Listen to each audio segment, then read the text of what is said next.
Hai Sobat Pembelajar Investasi, jumpa lagi bersama saya, Dian.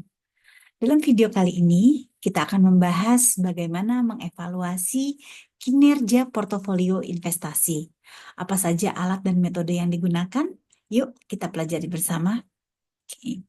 Jadi, evaluasi kinerja portofolio adalah proses untuk melihat ke belakang, untuk menilai apakah tujuan investasi tercapai. Nah, dua pertanyaan penting yang perlu dijawab adalah bagaimana sih hasil kinerja portofolio tersebut dan mengapa hasil tersebut terjadi, gitu ya. Nah, eh, dalam mengevaluasi kinerja portofolio, ada berbagai alat yang digunakan untuk mengevaluasinya.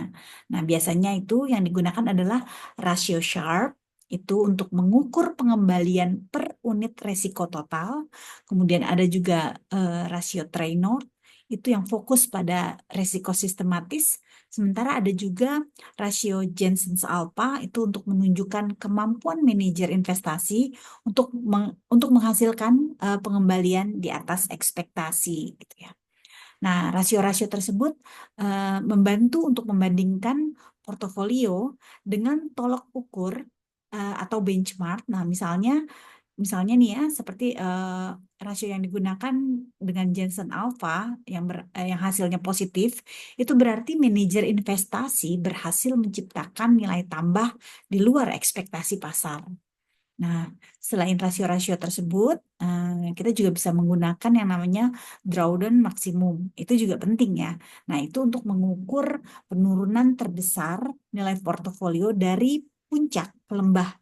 Nah, itu untuk membantu investor untuk memahami resiko adanya downside gitu. Nah, eh, pada akhirnya sebenarnya kinerja portofolio itu tergantung dari tiga hal, yaitu apa? Yaitu diversifikasi, bagaimana kita melakukan diversifikasi, kemudian bagaimana kita melakukan pemilihan sekuritas, dan bagaimana kita menetapkan market timing yang tepat untuk saat berinvestasi.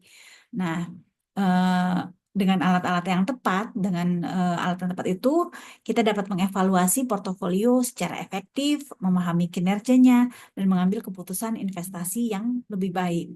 Evaluasi yang tepat untuk keputusan investasi yang lebih baik. Terima kasih telah menonton. Salam investasi.